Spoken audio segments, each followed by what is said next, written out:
한 해가 벌써 거의 끝나가는 시간들로 우리에게 다가오고 있습니다. 잊어버리지 않도록 우리 같이 한번 2023년 표 같이 한번 읽어보겠습니다.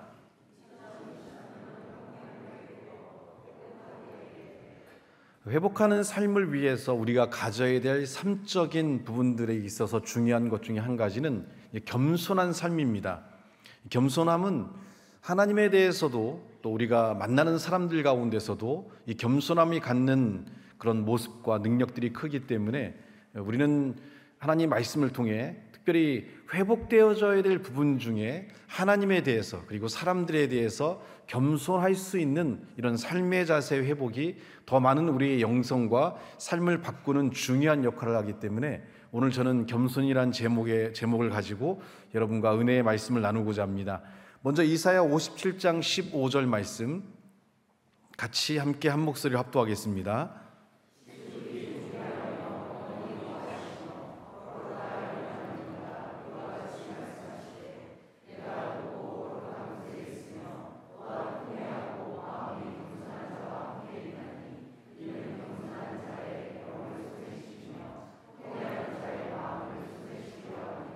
하나님께서는 자신의 존재를 말씀하실 때 내가 높고 거룩한 곳에 거한다라고 자신을 이야기합니다. 높고 거룩한 곳에 있는 하나님과 통회하고 마음이 겸손한 자와 함께 거하신다라고 얘기하시면서 우리의 삶은 통회함이 있는 삶이다. 하나님은 높고 거룩한 곳에 계시고 우리의 삶은 통회함이 있다는 것은 삶의 역경과 또 여러 가지 어려움과 고통들과 또 많은 번민과 또 고뇌와 고난이 가득한 삶이 인간의 삶임을 얘기합니다. 높이 계신 분과 가장 낮은 곳에 있는 사람, 어쩌면 질적으로 영적으로 굉장히 많은 차이가 있고 하나님의 존재와 인간의 존재는 완전함과 불완전이란 이 사이에서 대립돼 있고 또 그 가운데서 굉장히 다른 삶의 양식을 살아가는 것이 연약한 인간의 삶임을 알게 됩니다. 하지만 우리의 삶이 비난과 어떤 고통과 여러 가지 어려움과 좌절과 낭망 속에 있지만 하나님께서는 높고 거룩한 곳에 계심에도 불구하고 오늘 말씀처럼 겸손한 자의 영을 수생케 하며 통회하는 자의 마음을 다시금 회복시키고 변화시켜 주실 것을 얘기합니다. 이 얘기는 하나님께서 멀리 계신 분이 아니라 가까이 계시며 우리 가운데 함께하기 원하시고 그리고 우리의 통해와 우리의 고난과 고통 가운데 함께하시면서 우리의 삶을 바꾸시고 변화시키시길 원하는 하나님의 강력한 의지를 보여주고 있습니다. 같은 말씀이 이사야 66장 1절로 2절 말씀에 반복돼 나타나고 있는데 같이 한번 우리 이사야 66장 1절로 2절 말씀 함께 합독하겠습니다.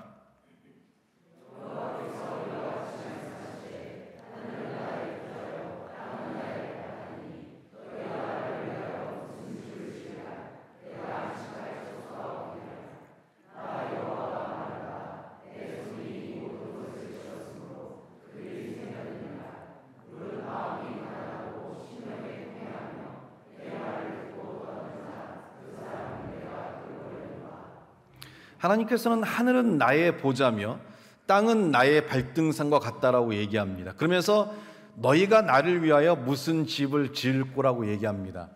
집이라는 개념은 예수님께서 요한계시록에 말씀하시는 것처럼 우리 안에 우리의 삶에 하나님께서 거주하신다는 의미를 갖고 있습니다. 성령의 전이 되어서 성령이 우리 안에 거하신다는 의미를 갖고 있고 또 하나님께서 우리의 마음의 문을 두드리시면서 우리 안에 들어오길 원하신다라고 얘기합니다. 우리의 삶이 능력이 있고 우리의 삶이 힘이 있으며 우리의 삶이 자신감을 갖고 이 땅에 살아갈 수 있는 것은 우리 홀로 살아가는 인생이 아니라 하나님께서 우리와 함께 하시고 우리와 동행하시며 또 우리의 많은 삶의 문제들에 함께하는 역사로 우리와 동행하시기 때문에 우리는 용기와 힘과 소망을 갖고 삶을 살아갈 수 있습니다. 그러나 하나님께서 우리에게 말하기를 나를 위하여 너희가 무슨 집을 지을 것이냐. 다시 말하면 하나님께서 어떠한 자의 삶에 임하시고 역사할 것인가에 대해서 우리의 삶에 질문을 던지는 것과 같은 말씀입니다. 그때 하나님께서 말씀하시기를 무릇 마음이 가난하고 심령에 통회하며 나의 말을 인하여 떠는 자 그 사람은 내가 권고한다라고 말씀하시면서 하나님이 함께 거할 수 있는 자, 하나님이 함께 역사할 수 있는 자의 삶이 마음이 가난하고, 가난하다는 건 뭐죠? 의지하고 항상 의탁하고, 왜냐면 가난해서 아무것도 가진 게 없으니까 도움을 구하는 자들이잖아요. 근데 많은 사람들의 문제는 뭐냐면 도움이 필요함에도 불구하고 도움을 구하지 않아서 그 삶의 형편이 어렵고 힘든 삶을 살아가고 있다는 거예요. 많은 그리스도인들의 삶의 문제는 고통스럽다, 힘들다, 어렵다라고 얘기하지만 마음이 가난하지 않기 때문에, 다시 말하면 하나님을 의지하고 하나님께 도움을 구하지 않기 때문에 그 삶 그대로 남아있다는 겁니다. 많은 분들이 그런 얘기를 해요.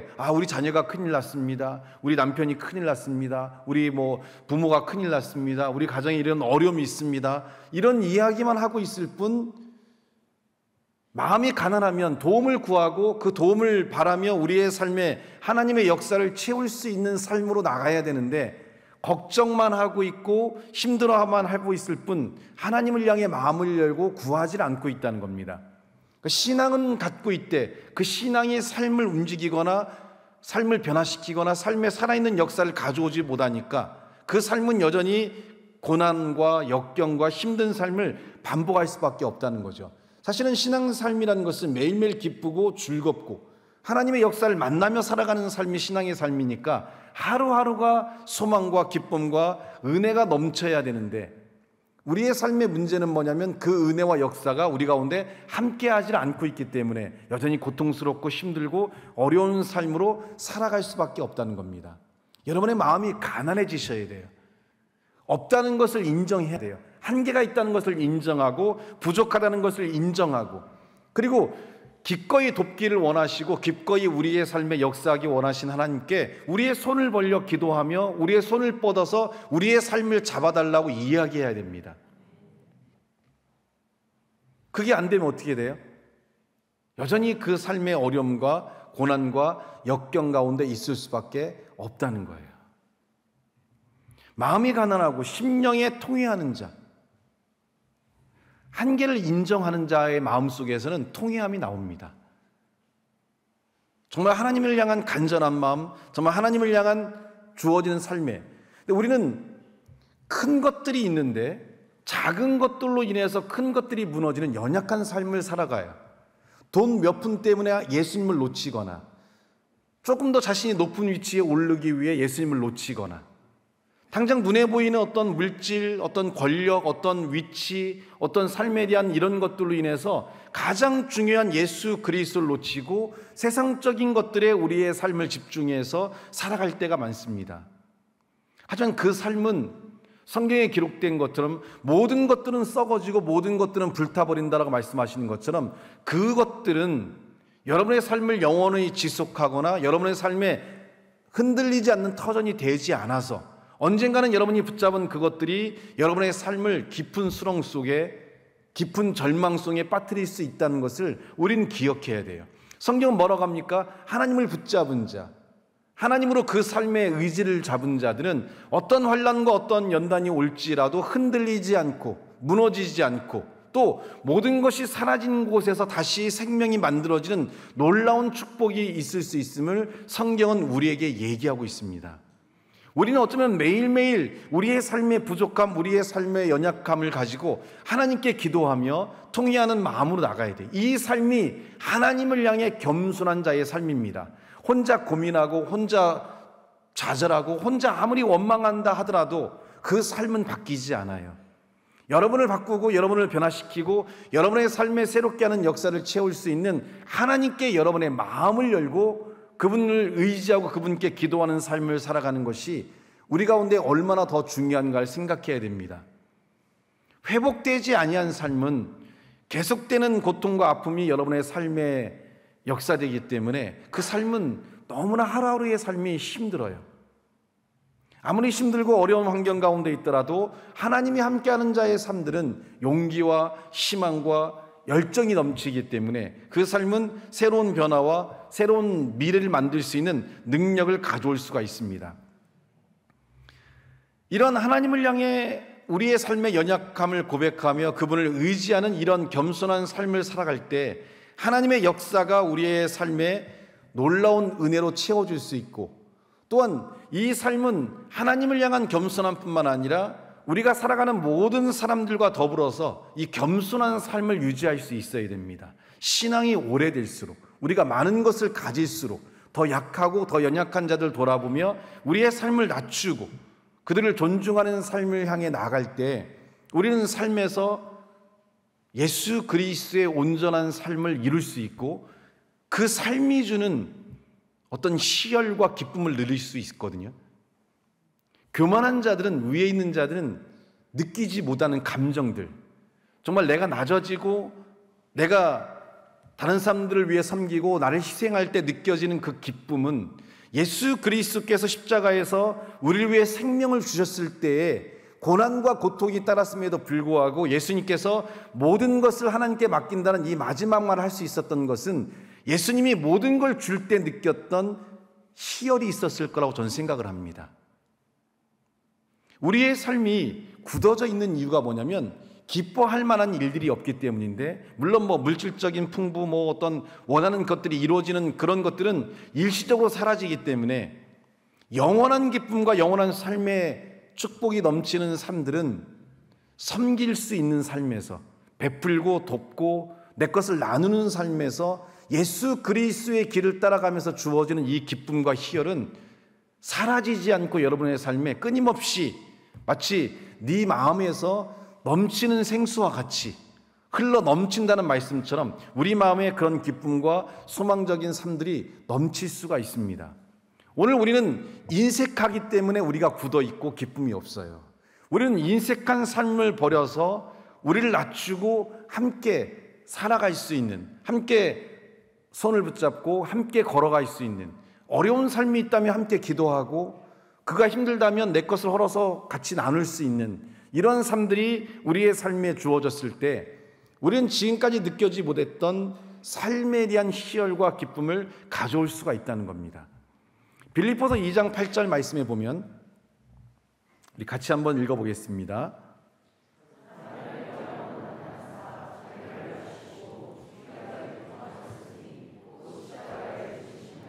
예수님께서 육신을 입고 이 땅에 오셨을 때 예수님께서 보여주시는 삶은 자기를 낮추는 삶이었어요. 그래서 가장 삶의 천민들과 함께 했고 그들이 배고플 때 예수님의 능력으로 먹을 걸 나누었고 또 수많은 병든 자들 만나셨고 감동적이었던 부분들은 한센병이라 해서 온몸에 이제 이렇게 전염성이 강한 피부병을 앓고 있는 자들이 왔을 때 때로는 그들을 안수하기도 하시고 때로는 그들의 삶에 손을 대시기도 하고 감염의 위험성이 있음에도 불구하고 손을 대시고 함께하는 삶을 살았다는 것은 또 그들과 함께 숙식하시면서 광야에서 함께 주무시기도 하고 이런 삶들을 살았다는 것은 함께 살아갈 수 있는 위아래의 그런 개념이 아니라 수평적이고 평등적이고 함께할 수 있는 마음들, 현재 우리 교회들이 추구해야 될 가장 아름다운 마음이 아닐까 생각합니다. 교회 안에서는 위아래가 없이 함께 나누고 함께하며 서로의 아픔을 보듬고 함께 나누고 그들의 어려움과 형편을 돕고 그렇게 움직여 갈 수 있는 삶들을 가질 때 미래를 만들어갈 수 있는 힘은 격려에서 만들어집니다. 우리 자녀들이 어떤 자녀들이 될 것인가, 이 아이들의 미래가 어떻게 될 것인가를 결정할 수 있는 가장 큰 힘은 격려예요. 끊임없이 격려하고 끊임없이 소망을 불어주고 끊임없이 옆에서 힘을 넣어줄 때 이 아이들이 겪어가야 될 수많은 위기와 어려움들을 넘어서서 자신의 분야에서 탑의 위치에 설 수 있는 위치로 올라서게 됩니다. 그걸 위해서 필요한 것이 뭐냐면 바로 격려예요. 근데 이 격려를 할 수 있는 사람은 누구일까요? 겸손한 자만이 격려할 수 있습니다. 자기를 낮춘 자만이. 가르치려고 하는 것이 아니라 내 뜻을 관철시키려고 하는 것이 아니라 끊임없이 같은 위치에서 소망을 주고 격려하고 위로할 수 있는, 그 옆에 계신 분에 한번 얘기해 볼까요? 당신을 격려합니다. 이렇게 한번 말 좀 해볼까요?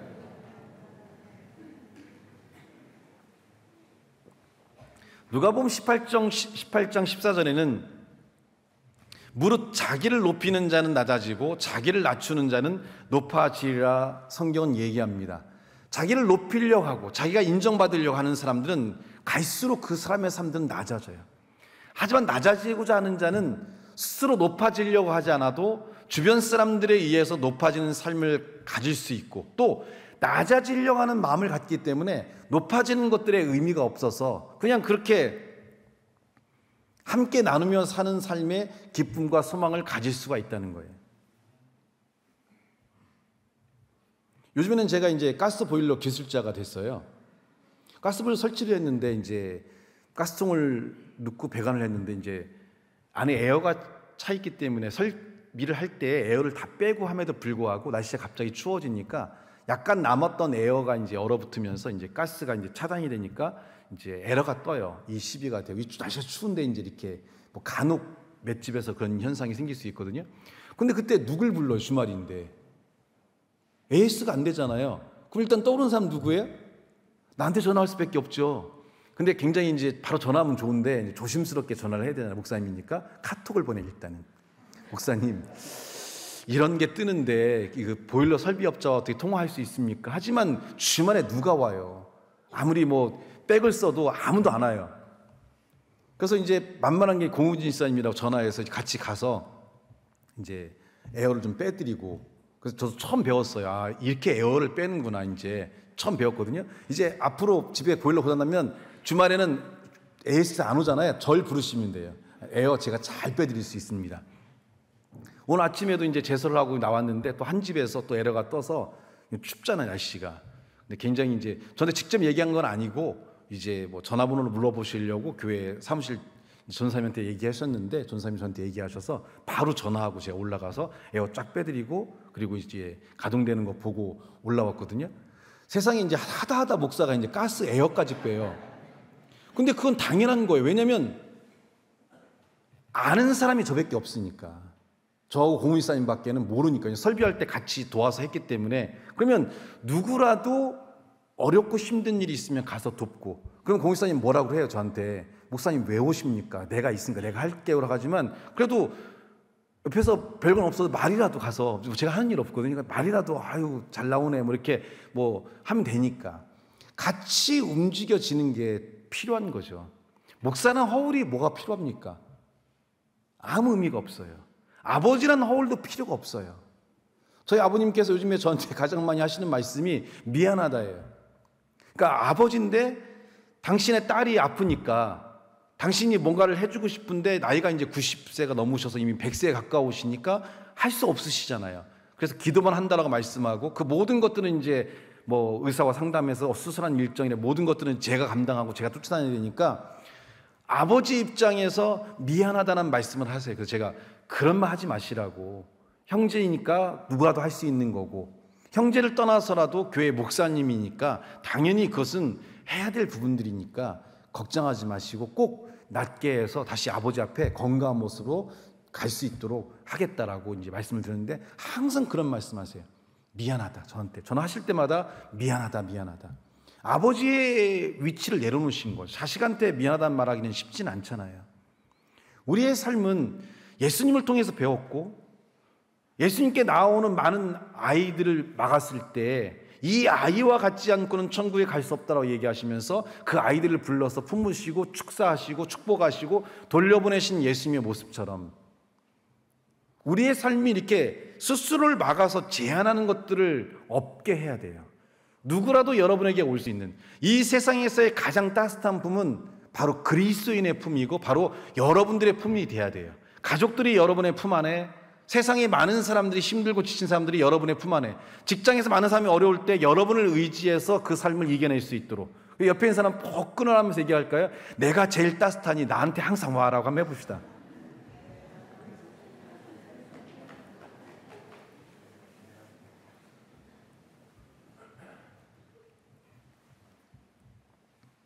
여러분의 마음이 따뜻해서 모든 사람들이 여러분의 삶에 안길 수 있을 때, 오늘 아침에도 이제 제가 이제 앞에서 안내를 보고 있을 때 청년부 유준혁 형제가 왔어요.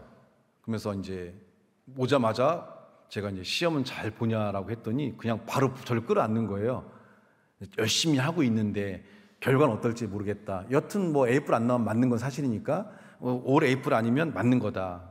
그렇지만 이제 끌어안고 그러니까 저는 완전히 그 부적과 같은 존재인 것 같아요. 그래서 무슨 일이 있고 힘들고 어려우면 일단 안 와. 좀 때로는 민망할 때도 있어요. 얘가 나를 왜 안 나? 이렇게 좀 사람은 사회적 거리두기를 해야 되는데, 근데 그냥 앉는 거고, 또 아침에 이렇게 일 있어서 교회 기도 가시는 분이 저를 보잖아요. 그러면 꼭 악수를 하려고 그래요. 꼭 부적과 같아요, 부적과. 그리고 어떤 분이 그런 얘기 하더라고요. 아침에 이제 제가 교회 왔는데 만났어. 가시면서 그런 얘기를 하세요. 아, 오늘 운수가 대통령 터질 것 같다고. 아무것도 아닌 것 같아도 의지하는 마음이죠. 역사하신 분은 하나님이지만 그래도 이렇게 가까이에서 함께 지원하고 함께 협력하고 함께 할 수 있는 분이 옆에 있다면 그 삶만으로 든든하죠. 여러분이 저를 보면서 의지가 된다면 저도 여러분을 보면서 의지가 될 수 있고 서로가 서로를 보면서 의지가 될 수 있는, 그러려면 여러분의 삶이 갖고 있는 이 틀을 좀 벗어나야 돼요. 이 틀을 벗기는 것이 겸손한 거예요. 권위와 어떤 자신의 위치와 자신의 어떤 이런 생각들을 좀 내려놓고 어느 누구라도 여러분에게 다가올 수 있는 이 삶을 만드는 것. 그래서 누구와도 함께 할 수 있는 삶을 향해 나아갈 때 우리는 많은 사람들의 삶을 돕고 함께 할 수 있는 이 살아있는 역사를 가져올 수가 있습니다. 이 겸손함은 하나님의 말씀에 대해서 또는 우리가 받고 있는 어떤 고난에 대해서도 또 때로는 축복에 대해서도 또 우리가 성취할 업적과 능력에 대해서도 또 만나는 많은 사람들에 대해서 우리가 살고 있는 모든 것들이 부정적이든 긍정적이든 높든 낮든 어떤 환경에 우리가 있다 하더라도 이 겸손은 모든 관계와 환경에 대처하는 적절한 태도를 만들어내게 되고 이 겸손은 그 모든 것들을 바꾸고 변화시킬 수 있는 힘을 갖게 돼요. 구체적으로 한번 얘기해 본다면 우선 우리는 하나님 앞에 겸손한 삶을 살아가야 되는데 하나님 앞에 겸손하다는 건 뭐냐면 한번 따라해 볼까요? 좋은 관계와 형통한 삶에 있을 때에도 때로는 부당한 대우와 역경에 처할 때도 이 모든 것이 하나님께로부터 온 것임을 받아들이고 하나님을 원망하지 않는 겸손한 신앙의 자세가 필요하다. 겸손함이라는 것은 내가 좋고 아름다운 것만 겸손한 것이 아니라 때로는 고난과 역경이 왔을 때도 이것 또한 하나님으로부터 우리에게 많은 것을 변화를 주고 깨달음을 주기 위한 것임을 알고 그것도 받아들여야 돼요. 자식이 속을 썩여요. 그래서 자식을 자꾸 밀어내요. 그럼 변화가 일어날 수 없어요. 자식이 속을 썩일 때 속 썩인 자식을 끌어안을 수 있을 때 이 자식은 변화될 수 있는데 그게 바로 겸손이에요. 부정적인 것, 내가 받아들이기 싫은 것을 받아들일 때 이것이 곧 하나님의 뜻이라고 우리는 인식해야 돼요. 직장에서의 어려운 관계, 또 우리가 계획하는 것들이 틀어지는 관계에서도 이것이 나를 통한 하나님의 계획임을 알고 그 시기를 받아들일 수 있는 그 삶을 가질 때 우리는 하나님께 대해서 겸손한 자라고 얘기할 수 있어요.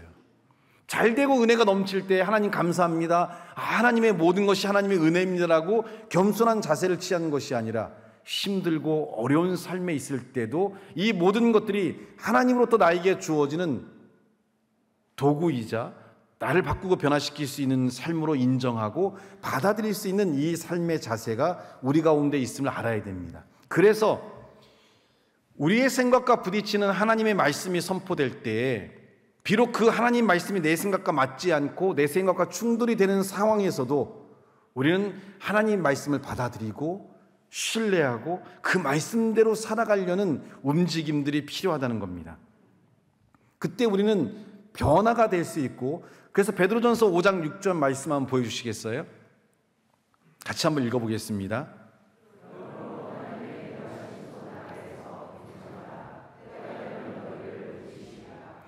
하나님의 능하신 역사, 능하신 손, 하나님의 능력이 우리 가운데 함께하는데 왜 겸손하라고 했을까요? 하나님의 역사가 나와 함께하면 오히려 교만할 수도 있고 내가 이렇게 막 자랑할 수도 있을 텐데, 그 모든 것이 내 능력과 내 힘이 아니고 하나님의 역사로부터 주어지는 것이기 때문에 우리는 겸손함으로 하나님의 역사를 믿고 신뢰하며 그 뜻을 따라가는 것들이 필요해요. 때로는 그것이 부정적이고 때로는 그것이 우리가 원하는 삶이 아닐지라도 믿고 받아들일 때 때가 되면 우리를 높여주신다라고 얘기합니다. 삶은 내가 높이는 것이 아니고요, 하나님이 높이는 것이고 세상이 여러분을 높이고 다른 사람들이 여러분을 높일 수 있어야 돼요. 제가 아무리 여러분에게 나를 인정하십시오, 나를 높이십시오라고 한다 하더라도 여러분이 그럴 마음이 없으면 안 되잖아요. 예전에 제가 그런 예화를 한번 드린 적이 있는데, 저희 이제 셋째 누님 남편이 이제 군 장교였거든요. 부대장으로 이렇게 있던 시절이 있었는데, 중령으로 계실 때 이제 부대장으로 계셨었는데, 그때 이제 아기들이 이제 조카들이 태어나서 이제 좀 클 때였거든요.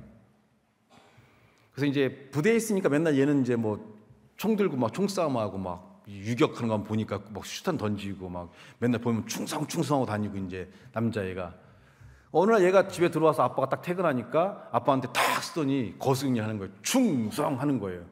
거기까지는 좋았는데 고개를 뒤로 딱 돌리더니 개새끼. 애가 왜 그럴까요? 부당한 지휘관이 있으니까 충성은 하지만 돌아서는 뭐예요? 욕한다는 거예요. 아이가 그걸 보고 배워서 충성하더니 돌아서는 개새끼 이렇게.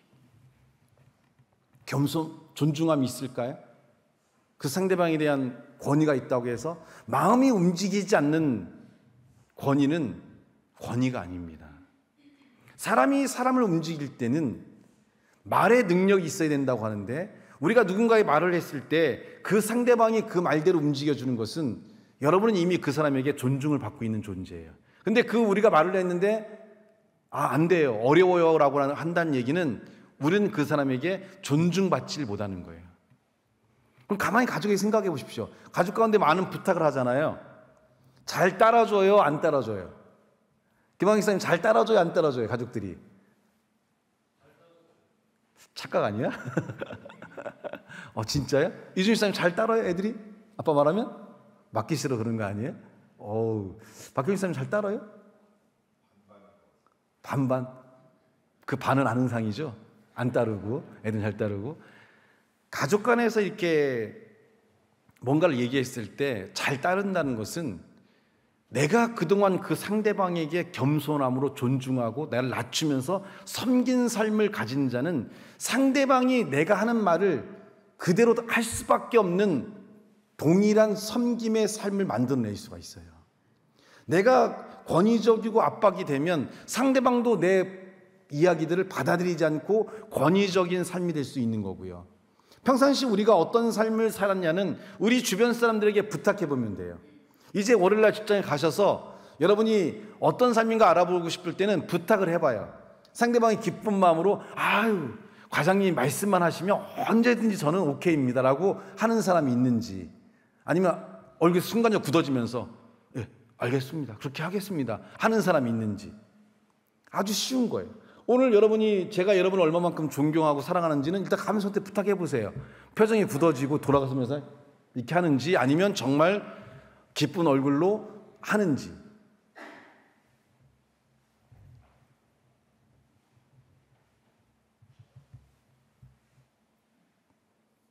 꼭 물어보십시오. 오늘 가족들한테도 부탁을 해보십시오. 그러면 내가 살아왔던 삶을 아주 명확하게 알 수 있습니다. 오늘 욥은 우리에게 명확한 삶의 방식을 보여주는데, 욥기 1장 21절로 22절 말씀 보여주시겠습니까? 같이 한번 우리 읽어보겠습니다. 시작.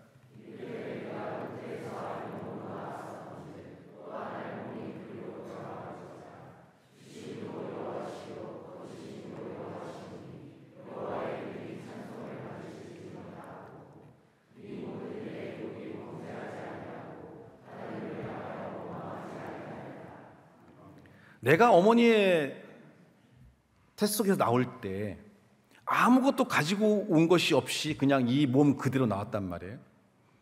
또한 우리가 이 땅을 떠날 때 아무것도 가지지 못하고 이 몸 그대로 돌아간다라고 얘기합니다.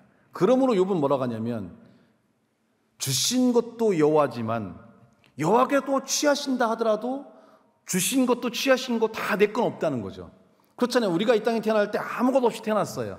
지금 우리는 옷을 입고 있고 차를 움직이고 있고 집에서 살고 있고 우리가 하루의 삶을 살 수 있는 많은 물질적인 것들이 하나님의 은혜로 우리에게 주어졌어요. 이 모든 것들이 하나님으로부터 주어졌기 때문에 하나님께서 이걸 취하신다 하더라도 나는 거기에 대해서 원망하거나 불평하지 않는다는 거죠. 내 거라고 생각하니까 원망과 불평이 나오는 거고, 내 거라고 생각하니까 베풀거나 나누는 것들이 인색해지는 거예요. 오늘 우리의 삶들이 이것들이 하나님에 의해서 우리에게 주어진 것이라면 하나님의 역사로 채워진 것이니까 하나님께서 필요한 자들을 향해 여러분이 보게 하시고 듣게 하시고 느끼게 했다면 우리는 그들을 향해 우리가 가진 것으로 나누고 베풀고 섬기는 삶을 살아갈 때 아무것도 없이 태어나고 아무것도 없이 가는 우리의 인생의 진정한 의미를 깨닫고 이 땅에서 어떠한 삶을 살아가는 것이 가장 아름다운 삶인 것을 명확하게 알고 있는 진정한 그리스도인으로 살아가는 겁니다. 그러므로 욥이 모든 걸 뺏기고 모든 걸 잃었을 때 이 12절에 그러므로 이 모든 일에 욥이 범죄하지 아니하고 하나님을 향하여 어리석게 원망하지 아니하였다라고 성경이 기록하고 있습니다.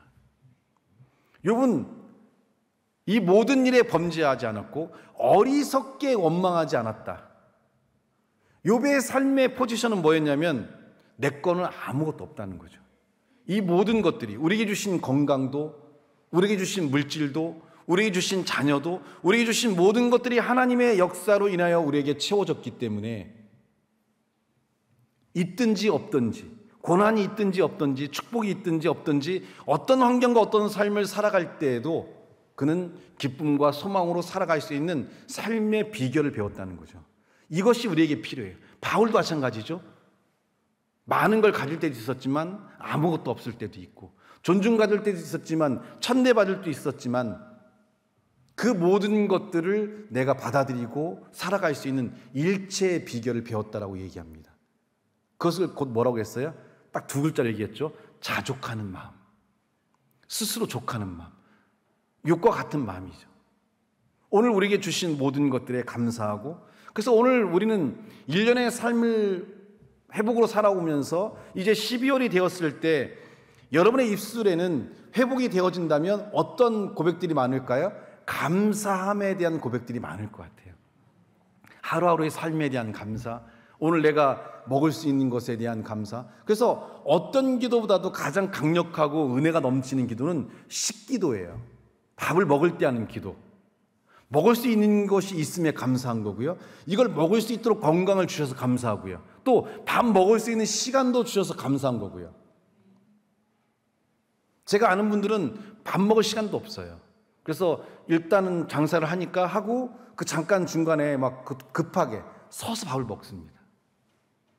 우리가 편하게 앉아서 밥을 먹을 수 있는 것도, 먹을 수 있는 건강이 있어서 위가 잘 움직이고 대장이 잘 움직여서 건강한 삶을 살아갈 수 있는 것도, 또 먹을 수 있는 음식이 있다는 것도, 돌아보면 이 모든 것들이 은혜이고 감사할 만한 일들이에요. 그 옆 사람에게 얘기해 주세요. 야, 이 감사도 없는 놈아, 이 감사한 마음이 없는 놈아, 참 감사 좀 하고 살아라. 주님께 한번 얘기해 볼까요?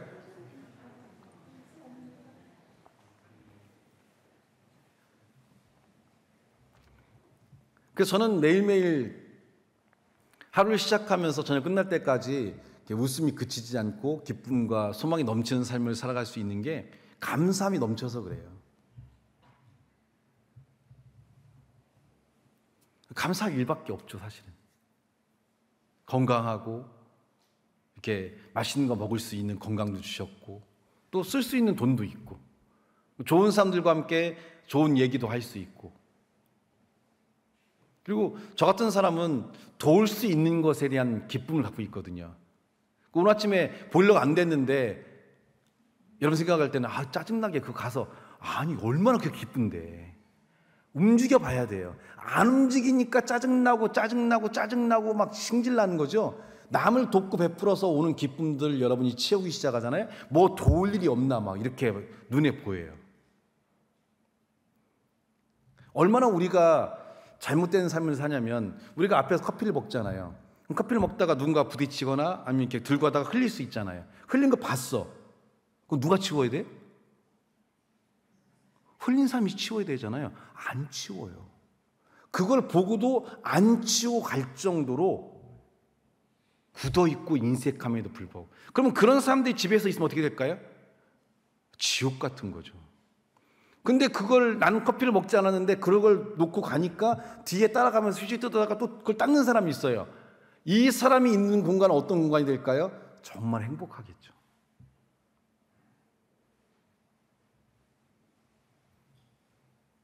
가다 보면 휴지가 떨어져 있어요. 그럼 주술 만도 한데 다 보고 가는데 그냥 가요. 그거 한번 허리 숙여서 집을 수 있는 만큼의 마음의 여유가 없는 거예요.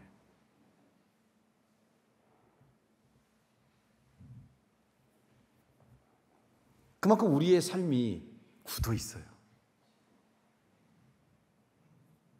그러니까 매일매일 삶이 힘들 수밖에 없죠.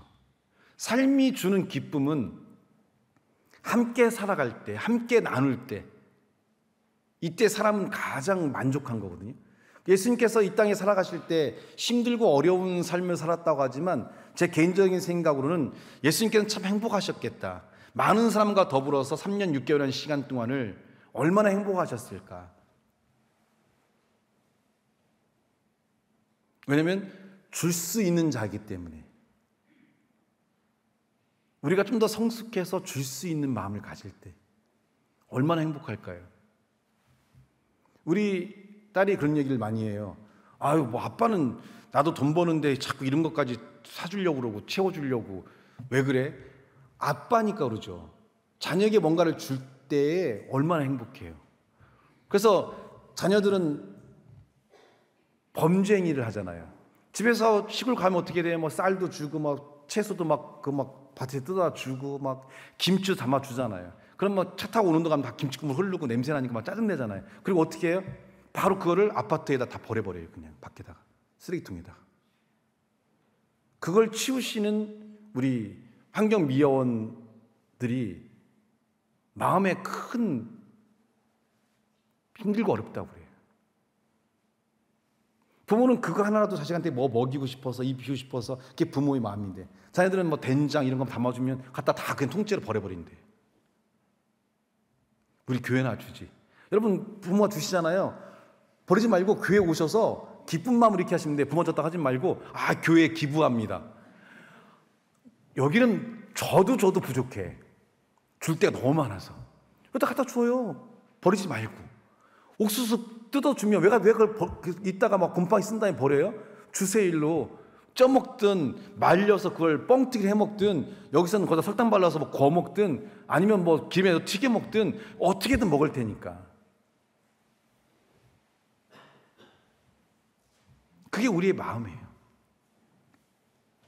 마음과 마음이 닿아야 되는데 마음과 마음이 닿지를 않아요. 고린도서 15장 10절은 그래서 나의 나된 것은 하나님의 은혜로 된 것이니, 따라합시다. 나의 나된 것은 하나님의 은혜로 된 것이니.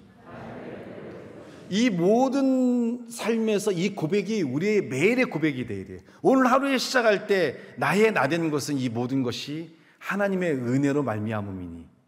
그러면 우리는 이 모든 게 하나님의 은혜라면 어떤 삶의 자세를 살아갈까요? 이 모든 것이 하나님의 은혜로 주어졌으면 나도 다른 사람에게 이 은혜를 나눌 수 있는 자로 성장하겠죠. 그리고 그들이 움직여지는 삶은 우리의 삶이 회복될 뿐만 아니라 그들의 삶도 회복되고 그들의 삶에도 변화를 가져올 수 있는 놀라운 능력과 축복이 아름답게 채워질 줄 믿습니다. 2024년이 이제 거의 마무리되고 있습니다. 우리가 회복하기를 위해 배웠던 이 많은 것들이 궁극적으로 우리의 삶의 모습에는 진정한 겸손한 삶의 열매를 통해 하나님을 더욱 의지하고 간구하는 삶의 모습뿐만 아니라 이제 하나님께서 이 모든 은혜를 우리에게 주셨듯이 우리의 주변의 사람들과 함께 나누고 베풀 수 있는 그 은혜가 넘치기를 예수님의 이름으로 축복합니다. 기도하겠습니다. 하나님 감사합니다. 주신 말씀과 능력이 우리의 모든 삶을 통해 이루어지고 채워질 수 있도록 도와주시고 겸손한 삶을 통해 하나님을 향해 또한 우리의 이웃을 향해 아름다운 삶의 열매를 맺는 자의 성장함으로 채워질 수 있도록 도와주시기를 예수님의 이름으로 축복하며 기도하옵나이다.